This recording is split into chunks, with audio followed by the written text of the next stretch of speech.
الفاتحة. أعوذ بالله من الشيطان الرجيم. بسم الله الرحمن الرحيم. الحمد لله رب العالمين الرحمن الرحيم مالك يوم الدين.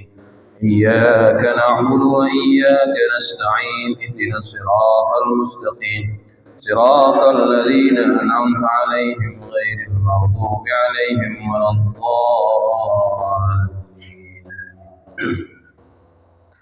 السلام عليكم ورحمة الله وبركاته. الحمد لله رب العالمين وبه نستعين على أمور الدنيا والدين، والصلاة والسلام على أشرف المرسلين سيدنا محمد وعلى آله وأصحابه أجمعين. سبحانك لا علم لنا إلا ما علمتنا إنك أنت العليم الحكيم. رب اشرح لي صدري ويسر لي أمري واحلل عقدة من لساني يفقهوا قولي. أما بعد، فإن أصدق الحديث كتاب الله تعالى، وخير الهدي هدي محمد صلى الله عليه وسلم، وشر الأمور محدثاتها، وكل محدثة بدعة، وكل بدعة ضلالة، وكل ضلالة في النار. Hadirin hadirat jamaah Masjid Al-Musannif yang dirahmati Allah. Alhamdulillah, puji dan syukur kita panjatkan kehadirat Allah Subhanahu wa taala, yang mana kita masih dalam keadaan sehat walafiat dan kita diberikan kemudahan oleh Allah untuk melaksanakan kewajiban sholat subuh berjamaah, dan selanjutnya kita lanjutkan iktikaf di masjid ini sambil kita mempelajari perkara-perkara yang wajib kita pelajari, yang mudah-mudahan Allah ridha kepada kita, dan mudah-mudahan apa yang kita pelajari Allah jadikan menjadi ilmu yang bermanfaat. Amin ya rabbal alamin. Jamaah sekalian, hari ini adalah hari yang ke-8 dari bulan Zulhijjah, atau disebut dengan hari Tarwiyah. Di mana hari ini jamaah haji mereka bersiap untuk memulai prosesi haji. Besok mereka akan pergi ke Arafah, kemudian dilanjutkan dengan Muzdalifah, Mina, dan seterusnya. Nah, kita di Indonesia juga dianjurkan untuk melakukan banyak ibadah dan amal soleh. Di antaranya adalah puasa. Kalau hari ini yang berpuasa, insya Allah mendapatkan banyak kemuliaan. Walaupun secara hadis puasa Arafah itu tidak terlalu kuat sebetulnya. Namun kalau kita mau beramal sangat dianjurkan, karena termasuk daripada puasa di bulan Zulhijjah. Ya, segala amal soleh, ma min ayyamin al-amalu salifi al-amalu salihu fihi ahabbu ilallah min hadzalikal min hadhil ayyamil ashr. Atau kama qala Nabi sallallahu alaihi wasallam. Tidak ada amalan soleh yang dilakukan oleh seorang hamba yang lebih dicintai oleh Allah melainkan pada 10 hari yang pertama ini. Semua amal soleh sangat Allah cintai.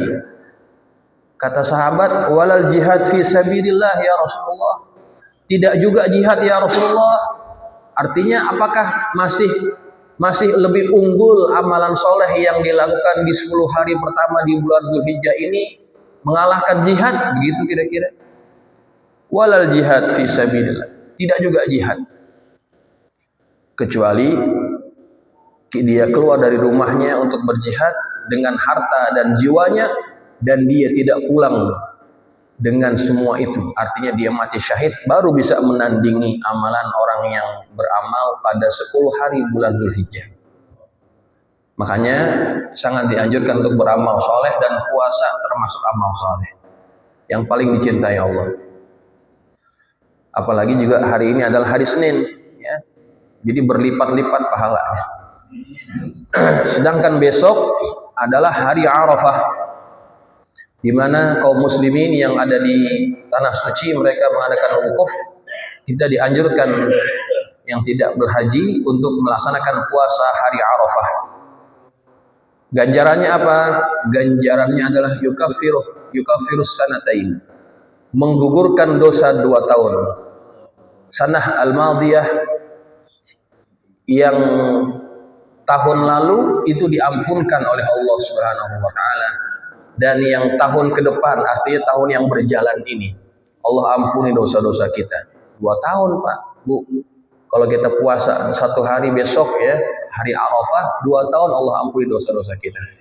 Maka jangan sampai kita tidak mengamalkan itu, tidak berpuasa pada hari Arafah ya. Sangat luar biasa. Kalau hari Asyura itu cuma 1 tahun. Tapi kalau hari Arafah 2 tahun jamaah sekalian. Semoga Allah berikan kita taufik untuk bisa beramal soleh pada 2 hari ini. Jamaah sekalian yang dirahmati Allah, kita lanjutkan pengajian kitab Ar-Riyadul Badi'ah. Kita masuk kepada rukun iman.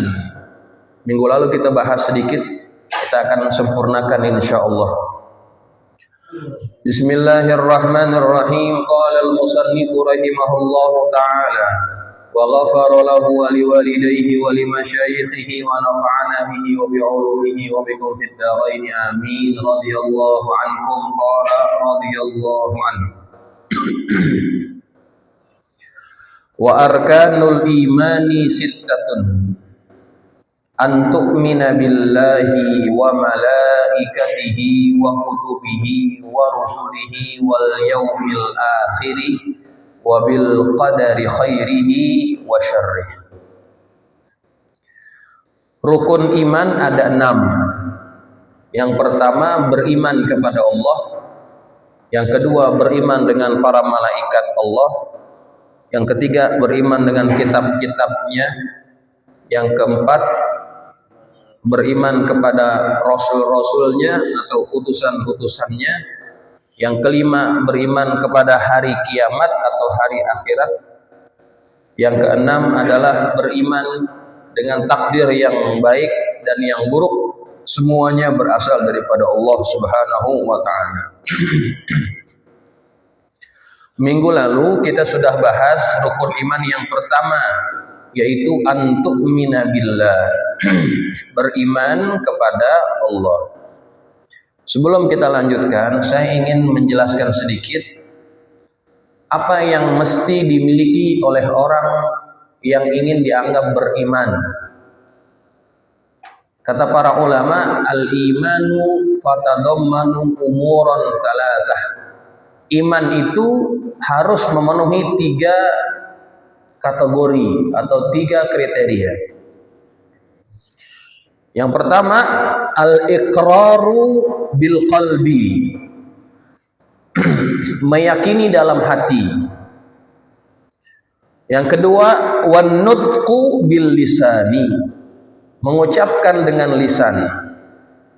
Yang ketiga, wal amalu bil jawarihi wal arkani. Dan yang ketiga adalah beramal dengan anggota tubuh kita. Jadi ini 3 kategori yang harus dimiliki oleh seseorang yang ingin disebut sebagai orang yang beriman. Menetapkan dalam hati atau meyakini dalam hati. Yang kedua, mengucapkan dengan lisan. Yang ketiga, beramal dengan anggota tubuh, anggota badan kita. Ya. Nah, jamaah sekalian, kenapa 3-tiganya ini wajib dipenuhi oleh orang yang beriman? Sebab nanti ada golongan-golongan yang dia meyakini dalam hati namun tidak mengucapkan. Ada yang begitu. Ada yang mengucapkan tapi tidak meyakini dalam hati. Ada juga yang begitu. Yang pertama tadi, ada orang yang meyakini dalam hati namun tidak mengucapkan. Siapa mereka? Orang-orang kafir Quraisy. Mereka itu kalau ditanya Tuhannya siapa? Wala in sa'altahum man khalaqas samawati wal ard la yaqulunna Allah. Kalau kalian tanya kepada mereka, yakni orang-orang kafir Quraisy, siapa yang menciptakan langit dan bumi ini, maka mereka mengatakan yang menciptakannya adalah Allah. Dalam ayat yang lain, Qul may yarzuqukum minas sama'i wal ard amman yamliku sam'a wal absar may yukhrijul hayya minal mayyit wa yukhrijul mayyita minal hayy wa may yudabbirul amra fasayaquluna Allah.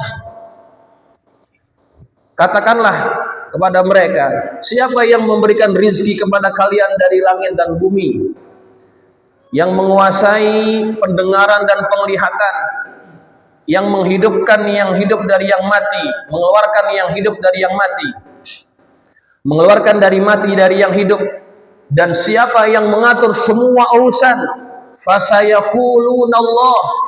Mereka akan berkata semua itu adalah yang berkuasa Allah.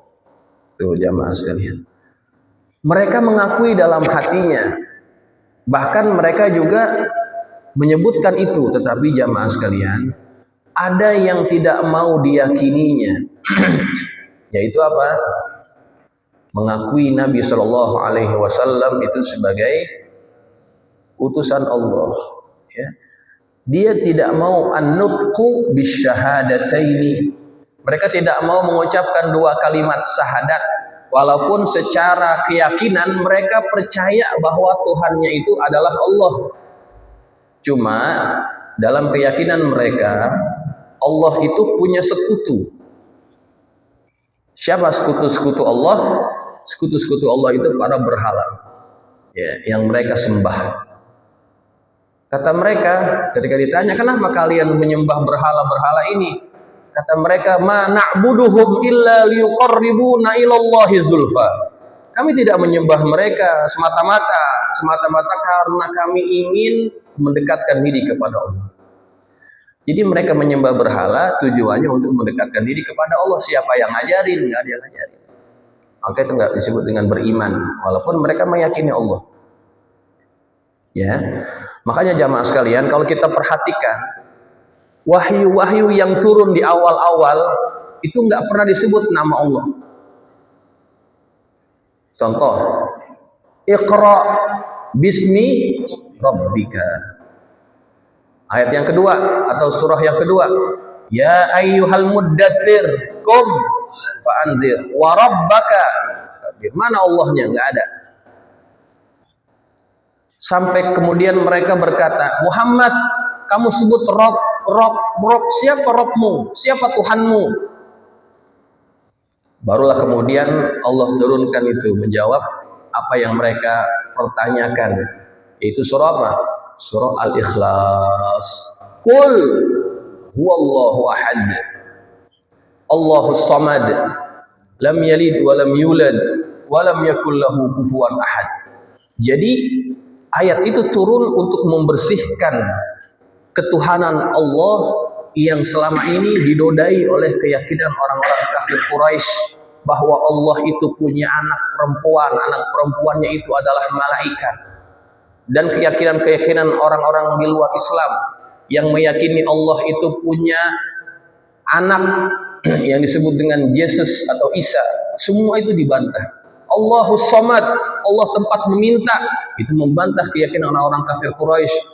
Karena pada saat sebelumnya orang-orang kafir Quraisy kalau mintanya sama siapa? Sama berhala-berhala ini.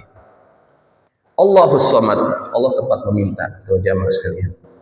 Nah, jadi keimanan itu perlu ketiga aspek. Dia meyakini dalam hati, kemudian mengucapkan dengan ucapan lisannya, dan beramal dengan anggota tubuhnya. Beramal. Nah, mereka nggak beramal jamaah sekalian, nggak mau ngikutin apa yang dibawa oleh Nabi SAW. Maka mereka nggak beriman. Ada lagi orang yang meyakini dalam hati, namun nggak mau mengucap. Dia percaya. Siapa itu? pamannya Nabi Shallallahu Alaihi Wasallam yang bernama Abu Thalib. Abu Thalib tidak beriman kepada, dia percaya, dia beriman, tapi dia nggak mau mengucap. Di dalam satu ucapan yang dia ucapkan itu, yang direkamkan oleh para ulama ketika diajak oleh Nabi Muhammad ketika akan mati itu, wahai pamanku, akuilah aku sebagai Rasul, ucapkanlah dua kalimat syahadat, aku akan bela engkau di hadapan Allah. Apa kata pamannya? Waktu itu memang ada para pembesar Quraisy. Wa laqad alimta bi anna dina Muhammadin min khairi adyanil bariyati dina laulal malamata aw hadara musabbatin lawajadtani samhan bidzalika mubina. Katanya, engkau telah mengetahui bahwa agama Muhammad adalah sebaik-baik agama. Seandainya bukan karena takut cercaan orang-orang yang mencerca aku, maka engkau akan dapati aku menjadi orang yang mengakui agama ini dengan jelas. Jadi karena dia takut cercaan orang-orang kafir Quraisy, karena waktu itu mereka ini jamaah menghalang-halangi ketika Nabi Muhammad ajak. Orang-orang ini bilang, Abu Thalib, engkau orang yang kami hormati, apakah kamu mau meninggalkan ajaran nenek moyangmu gitu, demi mengikuti anak ini? Jadi takut dia tuh, akhirnya dia tidak mendapatkan apa yang dia inginkan itu. Dia tidak dianggap beriman kepada Allah Subhanahu wa taala. Maka kemudian turun ayat, innaka la tahdi man ahbabta walakinnallaha yahdi may yasha.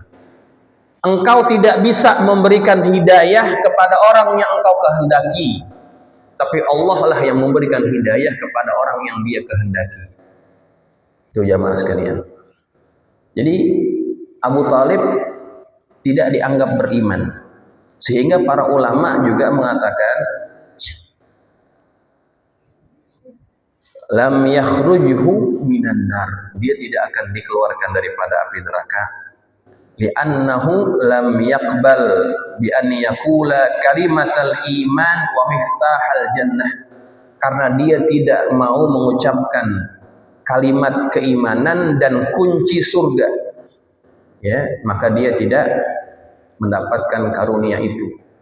Cuma memang jamaah sekalian, ada satu hadis yang Nabi ceritakan, antara siksaan yang paling ringan bagi penghuni neraka yaitu seseorang yang dipakaikan terompah, kemudian di bawah terompah itu, ya, yang dia pijak itu ada kerikil yang terbuat atau yang berasal dari api neraka.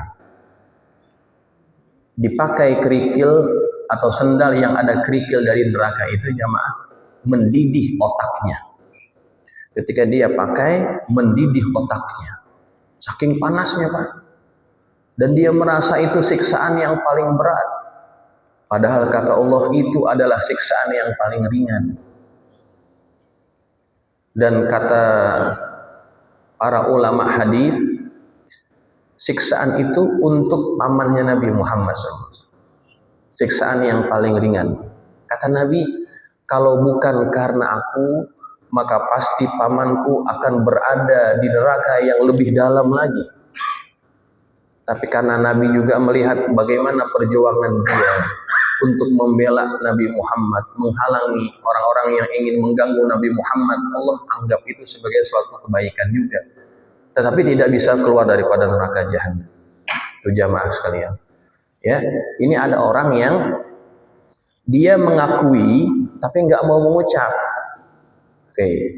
Nah, kelompok yang ketiga, dia mengucap tapi tidak mengakui. Siapa mereka? Orang-orang munafik. Orang-orang munafik mereka mengakui, mengucapkan dua kalimat syahadat, tetapi di dalam hatinya mereka menyimpan kebencian kepada ajaran Nabi Muhammad. Beriman mereka tuh, tapi mereka sesungguhnya membenci agama Islam. Itu orang munafik. Nah, orang munafik ini akan menempati tempat yang paling dasar daripada neraka jahanam. Innal munafiqina fid darkil asfali minan nar. Orang-orang yang munafik akan menempati kerak neraka daripada neraka jahanam. Orang kalau yang paling bawah, Pak, itu kan paling panas, Pak, ya. Panci, dandang, penggorengan. Yang paling panas yang paling bawah. Yang paling hitam kan yang di bawah yang paling hitam. Itu buat siapa tuh? Orang-orang munafik. Karena ini keimanan yang sungguh-sungguh buruk. Ya, dalam hatinya mereka menyimpan kebencian dibungkus dengan keimanan kepada Allah. Bohong. Itu namanya munafik i'tiqadi, Pak. Munafik i'tiqadi ini akan diazab oleh Allah Subhanahu wa taala. Ya, lain lagi dengan munafik yang lain tuh, Pak. Ada namanya munafik amali. Munafik amali itu adalah yang disebut oleh Nabi. Idza hadatsa kadzaba wa idza wa'ada akhlafa wa idza tumina khana. Kalau dia ngomong dia bohong. Kalau dia berjanji dia dia ingkari. Kalau dia dipercaya dia khianat. Itu namanya munafik. Munafik apa itu? Munafik amali. Enggak seperti yang tadi tuh, munafik i'tiqadi. Kalau yang ini munafik amali, nifak, orang yang tersebut disebut dengan nifak. Nah, orang-orang yang nifak ini jamaah sekalian, itu dalam agama punya konsekuensi yang tidak baik. Persaksiannya tidak dianggap. Makanya kalau kita mau nikahin anak, Pak, jangan pilih orang sembarangan buat jadi saksi. Ya, kadang-kadang kan ada orang yang kepengen disaksiin sama pejabat, ya. Bangga saksinya itu adalah pejabat.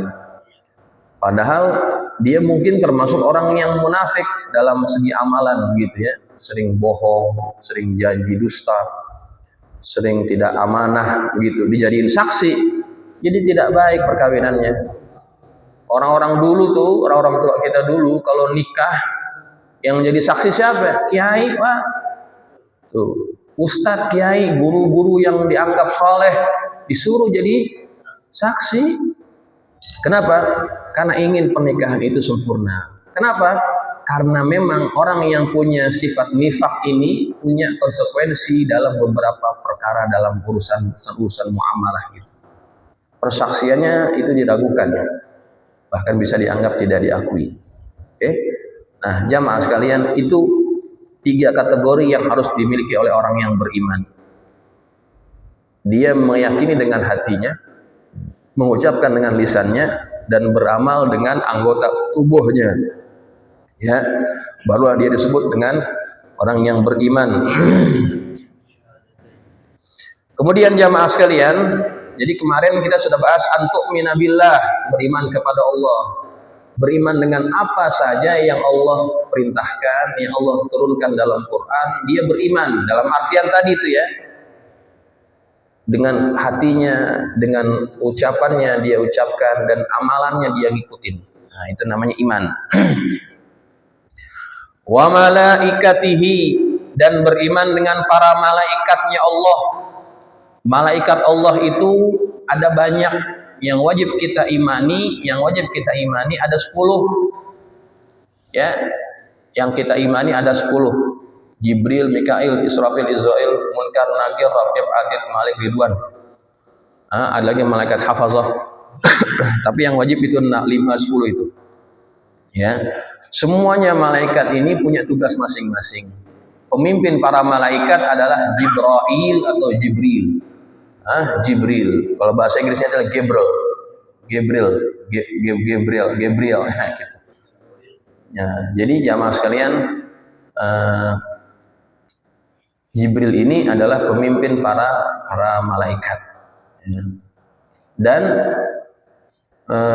yang malaikat yang terakhir mati itu adalah malaikat Israil. Jadi yang ngambil nyawanya Jibril siapa? Israil, karena tugasnya dia nyambut nyawa. Yang terakhir Israil yang mati. Nanti Israel siapa yang nyambut? Dia nyambut sendiri. Dia nyambut nyawanya sendiri atas perintah Allah. Semuanya mati. Semuanya mati hanya Allah. Wa yabqa wajhu rabbika. Yang kekal adalah wajah Allah. Habis itu baru dibangkitkan lagi. Malaikat pertama yang dibangkitin siapa? Israfil. Karena dia bertugas apa? Niup sangkakala. Dia dulu yang niup. Ya, yang terakhir mati siapa tadi? Israil. Yang pertama kali hidup Israfil. Dia niup sangkakala. Ditiup, bangkitlah semua orang yang dulunya mati, yang terbakar, yang tenggelam, yang dimakan binatang buas, yang menjadi tanah, semua balik lagi. Jamaah sekalian, nggak ada yang nggak balik. Tuh, jadi semua kita akan dikumpulkan. Maka semua malaikat itu adalah ibadullah al-mukramun, sifatnya. Sifat dari malaikat adalah ibadullah al-mukramun, hamba Allah yang dimuliakan. Dan mereka tidak berjenis kelamin. Oke? Mereka tidak berjenis kelamin walaupun kata gantinya adalah kata ganti orang laki, huwa. Ya. Tapi malaikat nggak ada yang berkelamin. Ya. Jadi nggak ada KTP-nya, Bu. Nggak ada itu malaikat kelamin-kelaminnya. Nggak bisa laki, nggak bisa perempuan. Yang kelamin itu kan binatang, sama manusia, sama jin, ya. Karena itu punya fungsi untuk reproduksi, makanya ada disebut kelamin. Kalau malaikat nggak ada kelamin nggak ada, karena mereka nggak ada kebutuhan untuk reproduksi, nggak ada. Dan dia bukan anaknya Allah seperti yang disangkakan oleh orang-orang kafir Quraisy bahwa malaikat itu adalah anak perempuannya Allah, enggak. Ya, baik. Yang keempat, yang ketiga, beriman dengan kitab-kitabnya Allah. Kitab-kitabnya ini berarti bukan hanya Quran yang wajib kita imani. Ada Al-Quran, ada Injil, ada Taurat, ada Zabur. Ini yang wajib kita imani. 4 kitab yang diturunkan oleh Allah. Oke. Kenapa kita harus beriman dengan kitab-kitab yang lain selain Quran? Karena di dalam kitab-kitab sebelum Al-Quran itu diceritakan tentang berita kedatangan Nabi akhir zaman, yakni Nabi Muhammad. Ya, jadi kalau kita tidak beriman dengan kitab tersebut, berarti kita tidak beriman dengan kabar yang disebut Allah dalam kitab itu. Tetapi jamaah sekalian, dari semua kitab samawi, hanya satu yang hari ini masih otentik, yaitu Al-Quranul Karim. Yang lainnya sudah mengalami perubahan-perubahan. Sudah tidak original.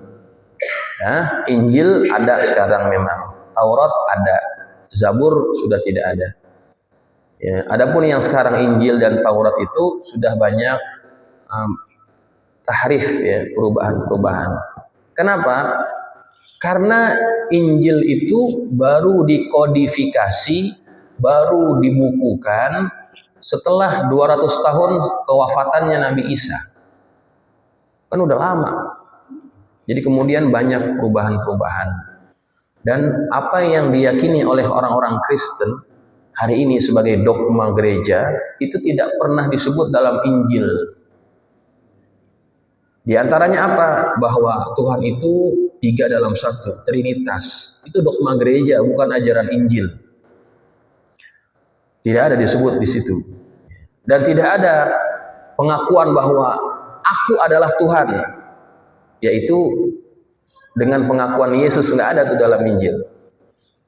Sampai hari ini pun, ya, Dr. Zakir Naik kalau berdebat dengan orang Kristen itu disuruh cari dalam Injil ada tidak pernyataan Isa bahwa dia adalah Tuhan, nggak ada, tidak ada. Itu adalah dogma gereja. Ya. Baik, itu rukun iman yang keempat, beriman dengan kitab-kitabnya.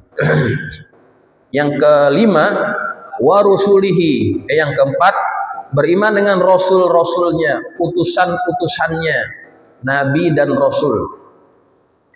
Ada berapa yang wajib kita imani? Yang wajib kita imani adalah 25 nabi dan rasul. 25. Ini semuanya wajib kita imani. Dan kesemuanya adalah hamba Allah yang berjenis kelamin laki-laki. Tidak ada nabi atau rasul yang berjenis kelamin perempuan. Tidak ada.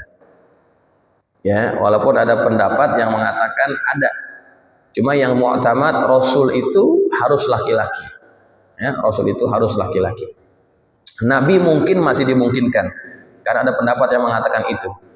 Tetapi kalau rasul dia harus laki-laki. Dan kesemuanya itu adalah hamba Allah, tidak ada yang diakui sebagai anak Allah atau anak Tuhan. Seperti yang diyakini oleh orang-orang Kristen, Nabi Isa itu adalah anak Tuhan. Ya. Nah, kemudian dari semua nabi ini, kesemuanya ini sudah mati kecuali satu. Hari ini siapa yang belum mati? Yang belum mati Nabi Isa. Nabi Isa belum mati, diangkat oleh Allah. Dan nanti dia ditugaskan untuk apa? Untuk menghancurkan atau membunuh Dajjal di akhir zaman. Nabi Isa turun lagi tuh nanti. Dan selain itu tugasnya adalah menghancurkan salib-salib yang dianggap itu sebagai lambang suci dalam agama Kristen. Sebagai lambang pengorbanannya Isa, dianggap Isa sudah mati di situ, padahal belum. Isa belum mati. Isa diangkat oleh Allah Subhanahu wa taala. Nah, jamaah sekalian, pada saat nanti di akhir zaman akan muncul Dajjal. Dajjal juga menurut riwayat itu sudah ada sejak zaman Nabi, sudah ada. Dia terkurung dalam satu pulau. Nanti pada saatnya keluar, dia keluar. Ketika dia keluar, jamaah sekalian, tidak ada tempat di atas muka bumi ini yang tidak bisa dijelajahi oleh Dajjal. Semuanya akan dijelajahi oleh Dajjal dalam waktu 40 hari.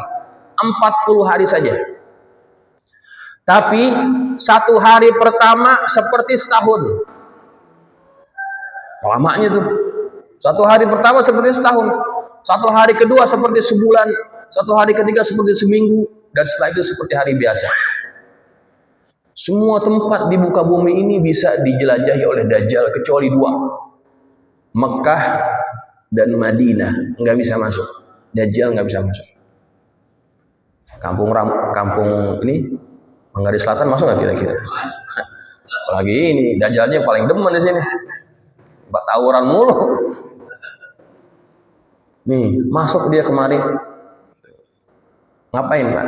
Menggoncangkan keimanan manusia.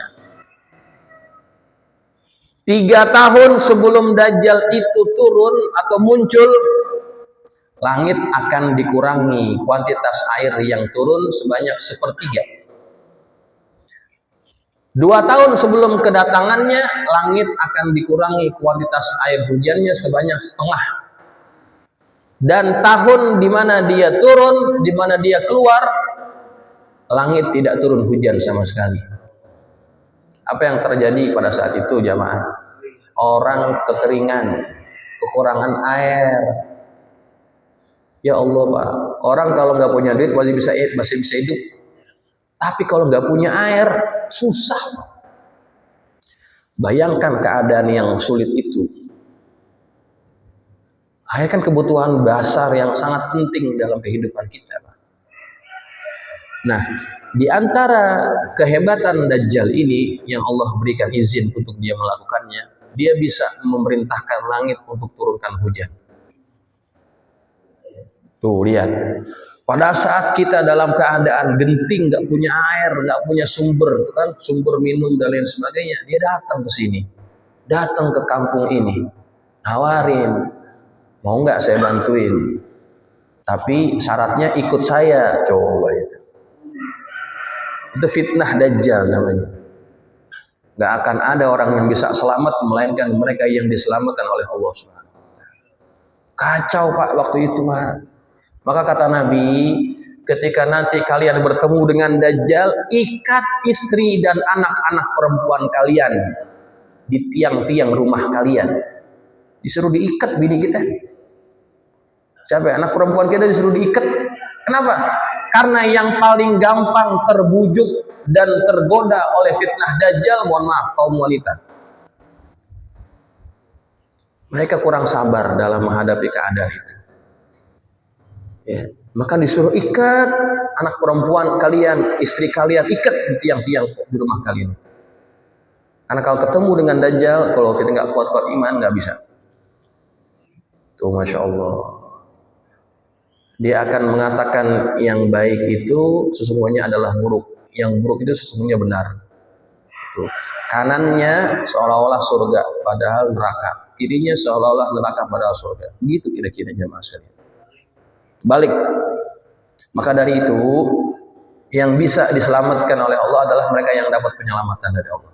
Bagaimana caranya? Kata Nabi, baca dan hafalkan 10 ayat pertama dari surah Al-Kahfi. Kalian akan selamat dari fitnah Dajjal. Baca tuh dan hafalkan, rutinkan itu. Barang siapa yang menjaganya dan menghafalnya, dia akan dijaga daripada fitnah Dajjal. Dan Nabi itu ajarkan juga, Pak, kalau kita sholat, kita mau mengakhiri sholat, kan kita baca doa tuh. Allahumma inni a'udzubika min adzabil qabri wa min adzabi jahannam wa min fitnatil mahya wa min fitnatil mahya wal mamat wa min fitnatil masihid dajjal. Itu Nabi suruh ajarin, Nabi ajarin kita suruh baca. Baca, Pak. Karena kalau kita minta perlindungan, ya cuma Allah yang bisa kasih perlindungan. Kita nggak tahu kapan munculnya Dajjal itu. Karena tanda-tanda akhir zaman sudah keluar semua. Tanda-tanda akhir zaman yang kecil-kecil itu sudah keluar semua. Tinggal yang tanda-tanda besarnya. Di antara tanda besarnya apa? Dajjal. Dajjal nggak bakal bisa dibunuh oleh siapapun. Hatta Imam Mahdi nggak bisa dibunuh oleh dia. Yang bisa bunuh siapa? Yang bisa bunuh Dajjal hanya Nabi Isa. Jadi pada saat itu Imam Mahdi dan pasukannya sedang sholat subuh, sedang mau sholat subuh. Turun Dajjal, turun Nabi Isa dari langit ke Masjid Putih. Masjid Putih itu kata para ulama adalah Masjid Umawi yang sekarang ada di Suriah. Turun dia melalui menara itu, turun dan ikut sholat bersama Imam Mahdi, Nabi Isa. Ketika dia turun, Imam Mahdi menawarkan kepada Nabi Isa untuk jadi imam. Kemudian Nabi Isa menolak, kamu saja yang jadi imam. Nabi Isa jadi makmum. Nah, itu tandanya apa? Itu tandanya Nabi Isa turun pada saat itu bukan sebagai nabi, tetapi sebagai apa? Sebagai umat Nabi Muhammad SAW. Disimbolkan dengan dia jadi makmum. Tuh. Jadi jangan anggap, ntar ada lagi Nabi Isa, Nabi terakhir Nabi Isa. Dia tidak turun sebagai nabi. Dia turun sebagai umat Nabi Muhammad. Ya.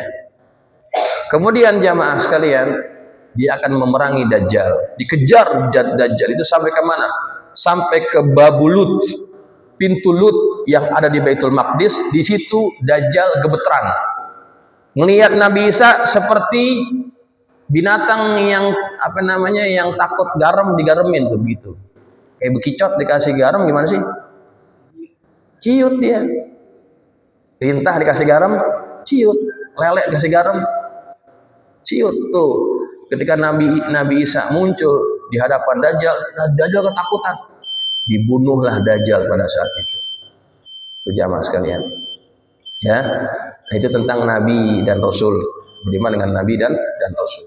Jadi Nabi Isa nanti muncul sebagai umat Nabi Muhammad, bukan sebagai Nabi lagi. Sampai sini dulu ya. Nanti kita sambung lagi insyaallah pada minggu yang akan datang. Ada yang mau tanya? Silakan. Ya. Terima kasih. Tadi di pembukaan belajar tadi pelajaran bulan Zulhijjah. Ya. Dan kita banyak beramal,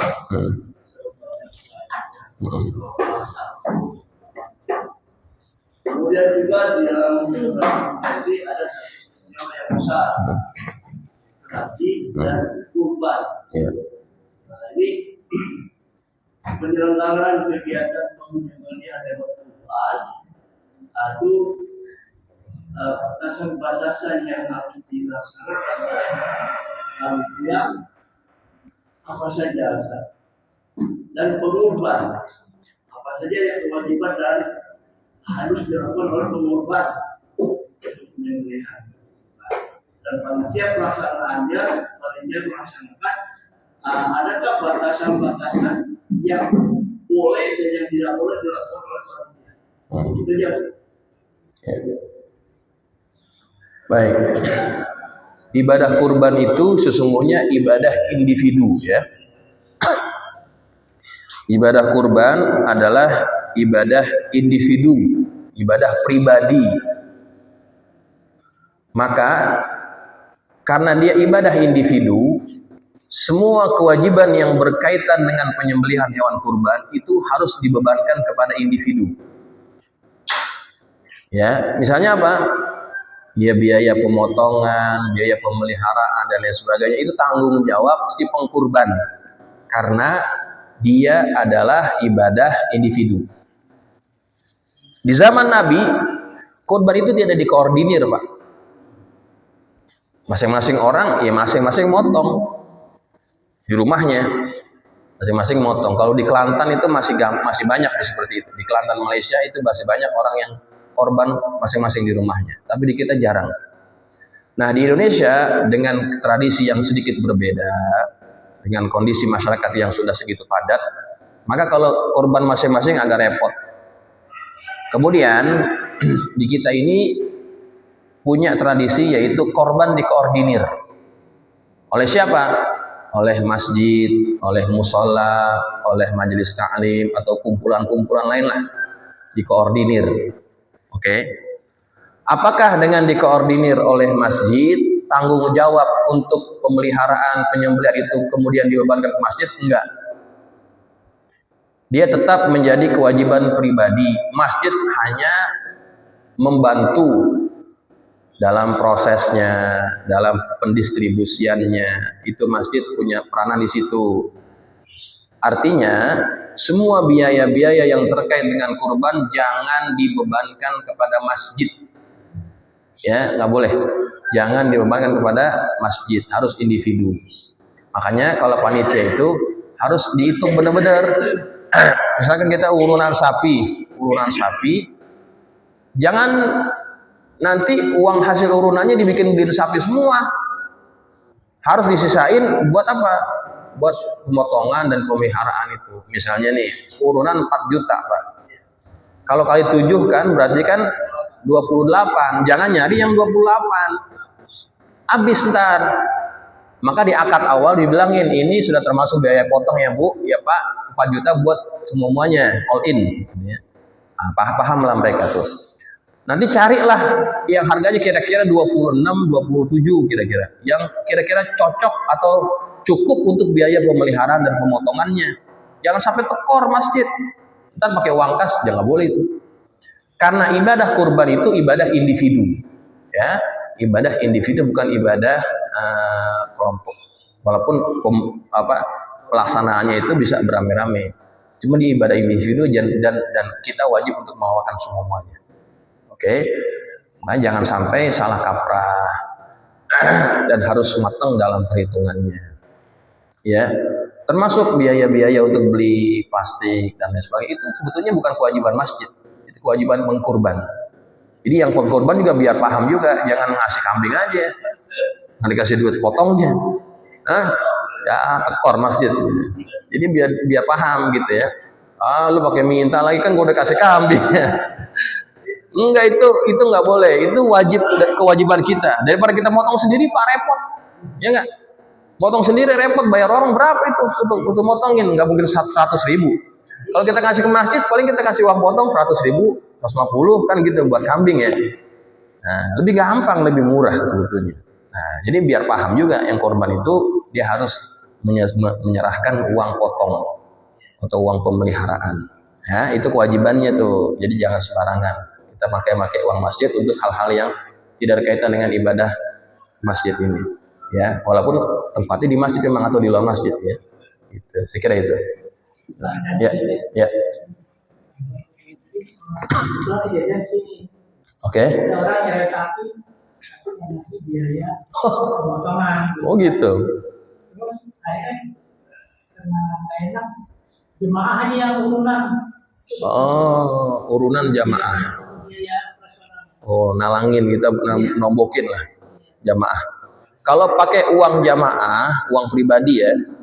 Kalau pakai uang pribadi jamaah, ya udah deh, yang gue kasih nih, gue tambahin nih buat bayar ongkos potongnya. Gak apa-apa. Yang penting jangan pakai pribadi boleh, asal jangan pakai uang masjid, gitu ya. Jadi biar paham nih yang korban, biar paham. Ya, bukan berarti kita lepas tangan. Itu terjadi Pak, kalau orang-orang yang dapat sapi-sapi dari presiden gitu ya, itu nggak dikasih duitnya. Itu mengurangi nilai apapun. Ya iya dong. Iya, mending mengurangi kesempurnaannya. Iya kan? Karena itu tanggung jawab dia. Atakwa pernah dapat tuh sapi Prabowo. Nggak dikasih duit pemotongan. Ya, akhirnya tekor kan? Sapi doang. Mana yang minta banyak lagi. Camat, Babinsa, Koramil pada datang. Nggak tahu dah tuh urusan siapa tuh. Urusan pengurus tuh. Jadi kondisi apapun nggak boleh uang kas. Jangan. Apapun kondisinya. Ya, artinya kalau bisa seperti itu. Ya, karena itu ibadah individu. Atau dari uang hasil uang produknya. Nah, begini. Mengenai jual kulit sapi, jual kepala sapi, kemudian buat operasional. Secara hukum, hadisnya Nabi larang.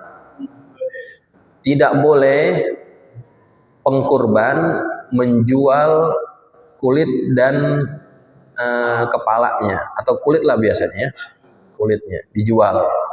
Berarti nanti mengurangi nilai korbannya. Jadi ada yang dijual sama dia, atau dijadikan sebagai upah potong. Secara hukum tidak boleh. Pengkurbannya ya, pengkurban itu tidak boleh menjual kulit dan kepalanya dan kakinya, ataupun membagikan kepada tukang potong sebagai upah, nggak boleh. Karena itu berarti mengurangi kesempurnaan, ya kan? Ya bisa seperti itu. Nah, gimana tuh jadinya nih? Gini caranya. Pengkurban ini kan yang nggak boleh pengkurban ya. Nanti pengkurban niatkan sedekahkan semua itu, kita berikan semuanya kepada pengurus atau salah satu pengurus. Jadi punya siapa tuh? Punya pengurus kan? Ataupun punya salah seorang jamaah yang dititipkan itu. Jadi punya dia kan? Nah, kalau sudah jadi punya dia, punya gue mau jual boleh nggak? Boleh. Kalau sudah berpindah tangan, bukan dari pengkorban itu. Tapi korbannya udah Pak, saya serahin semuanya. Saya sedekahin semuanya. Termasuk kulit-kulitnya, kepala-kepalanya, saya serahin semuanya. Kulitnya nanti saya serahin, saya hadiahkan kepada Bapak deh. Gitu. Akadnya seperti itu. Nah, kalau udah jadi milik pribadi, kan terserah Pak. Bukan nggak ada kaitan lagi sama pengkorban ya. Pengkorban sudah selesai. Dia sudah menyerahkan semuanya kepada si orang ini. Maka kalau dia mau jual boleh nggak? Orang ini nih yang diberikan amanah boleh dijual sama dia, dipakai buat apa, terserah kalau itu punya dia.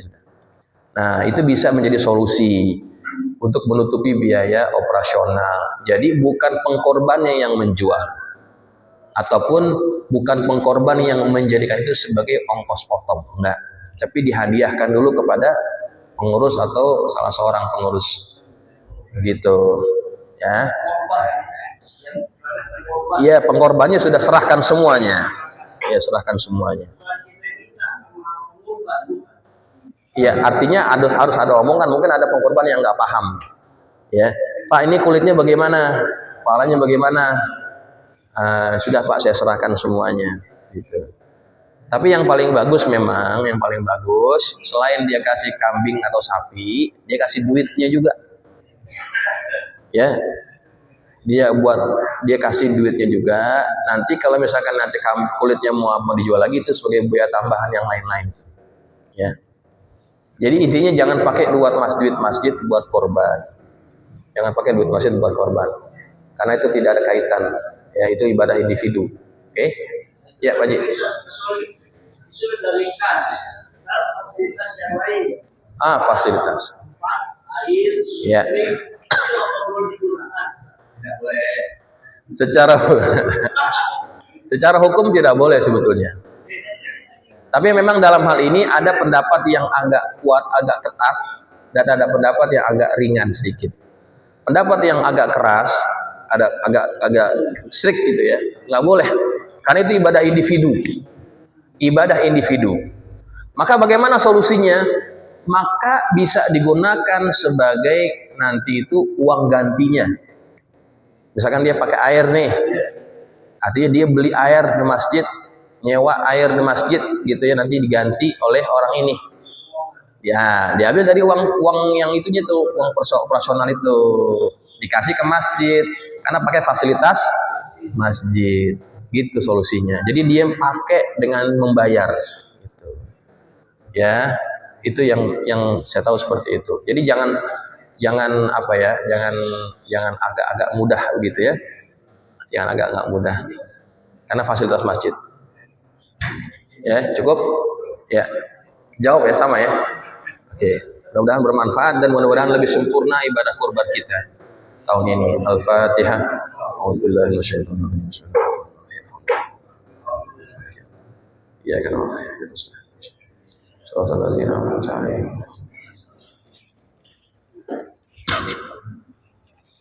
Bismillahirrahmanirrahim. Alhamdulillahirabbil alamin. Allahumma shalli ala sayyidina Muhammad wa ala ali sayyidina Muhammad. Allahumma anfa'na bima 'allamtana wa 'allimna ma yanfa'una. Allahumma zidna wa la tanqusna wa akrimna wa la tuhinna wa atina wa la tahrimna wa athirna wa la tu'thir 'alaina wa ardina warda 'anna. Allahumma inna nas'aluka bihaqqi Fatimata wa abiha wa ba'liha wa baniha iftah 'alaina wa 'ala auladina talamidina futuhal 'arifin faqihna wa iyyahum fid din warzuqna kamal al-ikhlas wal yaqin. Allahumma rzuqna fahman nabiyyin wa hifzal mursalin wa ilhamal malaikatil muqarrabin bi rahmatika ya arhamar rahimin. Allahumma ij'alna minal ladzina yastami'una al-qawla fayattabi'una ahsana. Wa sallallahu ala sayyidina Muhammadin wa ala alihi wa sahbihi wa sallam. Walhamdulillahi rabbil alamin. Wassalamu alaikum warahmatullahi wabarakatuh.